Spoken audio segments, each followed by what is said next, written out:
Hey everybody, Miss Tracy here. I'm going to be reading a book today called Fish is Fish. And it's a small book, so I've got it propped up on my table so you can see it. Here we go.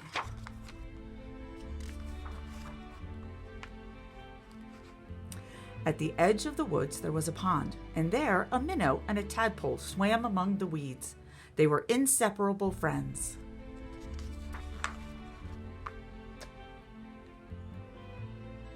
One morning, the tadpole discovered that during the night he had grown 2 little legs. "Look," he said triumphantly. "Look, I'm a frog." "Nonsense," said the minnow. "How could you be a frog if only last night you were a little fish like me?" They argued and argued until finally the tadpole said, "Frogs are frogs and fish is fish, and that's that." In the weeks that followed, the tadpole grew tiny front legs and his tail got smaller and smaller. And then one fine day, a real frog now, he climbed out of the water and onto the grassy bank. The minnow too had grown and become a full-fledged fish. He often wondered where his 4-footed friend had gone, but days and weeks went by and the frog did not return. Then one day, with a happy splash that shook the weeds, the frog jumped into the pond. "And where have you been?" asked the fish excitedly. "I have been about the world, hopping here and there," said the frog, "and I have seen extraordinary things." "Like what?" asked the fish. "Birds," said the frog mysteriously. "Birds." And he told the fish about the birds who had wings and 2 legs and many, many colors. As the frog talked, his friend saw the birds flies through his mind like large feathered fish. "What else?" asked the fish impatiently. "Cows," said the frog. "Cows! They have 4 legs, horns, eat grass, and carry pink bags of milk."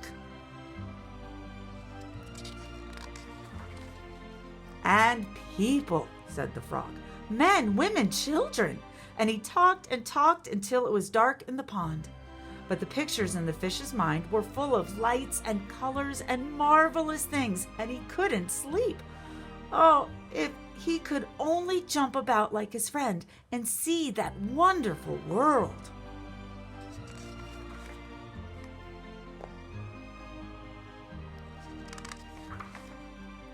And so the days went by. The frog had gone, and the fish just lay there dreaming about birds in flight, grazing cows, and those strange animals all dressed up that his friend called people. One day, he finally decided that come what may, he too must see them, and so with a mighty whack of the tail, he jumped clear out of the water and onto the bank. He landed in the dry, warm grass, and there he lay gasping for air, unable to breathe or to move. "Help," he groaned feebly. Luckily, the frog, who had been hunting butterflies nearby, saw him and with all his strength pushed him back into the pond. Still stunned, the fish floated about for an instant. Then he breathed deeply, letting the clean, cool water run through his gills. Now he felt weightless again, and with an ever so slight motion of the tail so he could move to and fro, up and down as before. The sun rays reached down within the weeds and gently shifted patches of luminous color. This world was surely the most beautiful of all the worlds. He smiled at his friend the frog, who sat watching them from a lily leaf. "You were right," he said. "Fish is fish." The end.